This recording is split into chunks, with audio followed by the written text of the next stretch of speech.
Ndị Igbo bụ ndị ọma ji eme ọnụ ebuka na mbata bụ nwanne m nwoke onye mgbasa ozi. Biko ebe omenụ naanị ụnụ asị m udo dịrị onye ọbụla. Biko mana o nwere okwu a ji evete mana okwu ọbụla eziokwu dị na ya ka anyị na-etinye aka anyị na.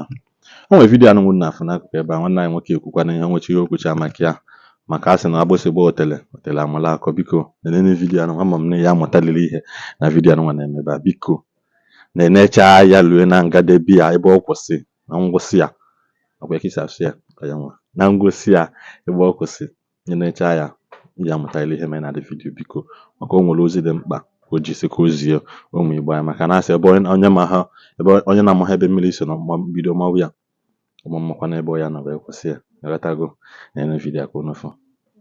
Anyị ma obere nkụzi ọmụ ka a na-akpọ ọdịnala bishọp nwe Enugu Ezike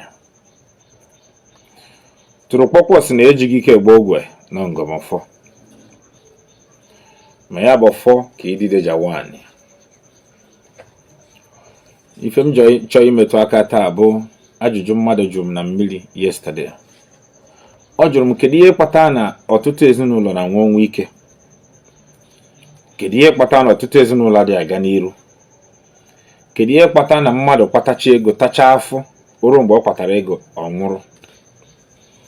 Achọrọ m imetụ ya aka maka ọrụ m rụrụ ụnyaahụ adị m very very stressful, so ka m metụ obere teaching post ya. E nwere ọtụtụ ezinụlọ nwere oke mmọnwụ mere ha ihe ha jide ebube na mgbe gboo. It could be the agwụ of the family, nwee ka ọbụla alụsị, nwee ka ọbụla oke mmụọ dị iche iche ndị gboo nyere nri na mgbe gboo si n'ala Igbo ka o wee dịrị ezinụlọ na mma. Mana because na chọọchị abịa wee saa mụ na gị isi wee chefu ha, o wee bụ o nwere ike ọ bụ na that family, that mmụọ nọ na the family bịara for protection of the family because na-emele ya abandon ya nwa wee chi ya azụ ebe o si wee bịa na-ene n'unu. Ọnwụ ike ahụ gburu 200 years ago, 300 years ago, 400 years ago wee chi eze azụ maka na mmụọ adịghị anwụ anwụ. Enwe ihe ọjọọ na-eme n'obodo ọkwa mmụọ ọzọ ka a ga-edute, ọ mmụọ ka a ga-edute wee si ya na achọ ka ihe a na-eme o wee nọchie wee si mba. That is ndị oyibo kpọrọ ya a new covenant. Mana ọ ga-abụrịrị ihe dị n'obodo, so unu wee chefu ife dị maka ọnwụ ike ahụ bịara abịa maka na ọnwụ ike bịara n'obodo bụkwa na mmadụ metere ihe ọjọọ ike ji wee bịa. Ogologo ndụ dị n'obodo bụ mmadụ mere ihe ogologo ndụ ji wee dị. So that mistake mmadụ mere ọkwa mụ na gị ga-akọrekt ya. So ndị nna nna anyị ha wee gbaa mbọ ka correct the mistake ka ọnwụ ike ya zee igbu o ruzie na ya own time i wee gawa chọọchị wee chefuzi ihe ndị mere ezinụlọ unu ji adịrị ebube. Ihe ike wee na-eme n'ezinụlọ. Onye kpatazi mgbe ahụ ị na-ata afụfe gaghị anwụ mana o ruo ene mgbe ahụ ibido pik ego na ịkpatawa ego chọọ ịbụ ihe ji nwoke eme ọnwụ ike wee bịa. Ọtụtụ ezinụlọ dị ha abịa na-efesi. I have gone to Imo State to solve this kind of problem. Ọnwụ ike. I have gone to even as far as my own village to solve this kind of problem. In some cases asị nọ ndị court na-egbu ha. Ọ bụrụ ha ncha niile bụ ndị court. We are not disputing the fact na ndị court onwe ndị ajọ mmadụ ji ụmụnne ya ma ụmụ ha wee na-achụrụ aja ma ọ na-eṅụrị isi. Mana why I don't want to emphasize on that one bụ na ọ bụ na mmadụ jiri gị wee chụrụ aja bụ na ị bụ onye nzuzu. Maka otega ishe prichi ọ bụ na ị bụ ọdịnala bishop family otega ishe prichi wee na-agwa gị na nkụ dị na mba na-eyere mba nle na ọdịgbe ndị Igbo siri ike na alụsị na-agba olu nwa na onye ọbụla pụtara ụwa kwesịrị inwe mmụọ na-eche ya, especially alụsị maọbụ ife dị na be nna anyị. Mana unu bịa chefu ya, mpụ na awọ wee na-eme n'obodo anyị. So ọ bụ na enwe ebe ọnwụ ike na-egbu n'obodo, especially ọ bụrụ na ọnwụ na-egbu na especially mgbe youth maọbụ youth na the family ji wee rise up ego batawa ya na ka ihe ọma wee na-eme ọnwa bịa gburu gị. Ịma na dibịa ọbụla ga-arụrụ na ọrụ should look into three things. Marama, the covenant of the old is still intact, or ma ndị na-anwụ anwụ ma their parents jiri aka ha wee meta ihe ọjọọ, especially for example ndị a na enwe ndị gwọrọ ajọ ọgwụ na mgbe gboo, ọ bụrụ ihe nna ha mere bụ ihe na-ebutere ha ọnwụ ike taa. So dibịa ga-arụ dị ọrụ ga-agba mbọ mara ife na-eme.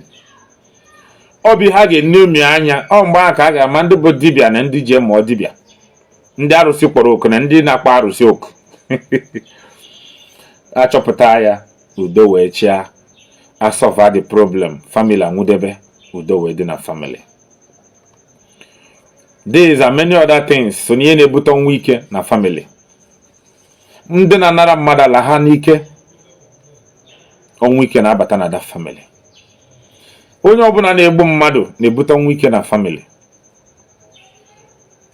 Onye ọbụla na-enye mmadụ nshi, anybody na stop or that is cutting down something that you cannot replace, na-ebute ọnwụ ike na family. Onye na-ara nwunye mmadụ, parents na-ara nwunye mmadụ, bụ onye na-ara nwunye mmadụ is setting a path towards that kind of thing.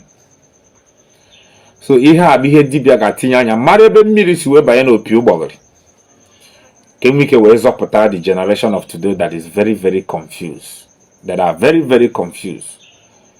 Ihe na-emezi n'obodo anyị, a lot of youth, onye jee Asia, jee Europe, jee America, ọ kpatachi ego niile na-akpata, ma na Africa kpatachi niile na-akpata, rute n'ụlọ wee rụọ mansion, lụọ nwaanyị, before you know it, asị gị na ọ nwụrụ.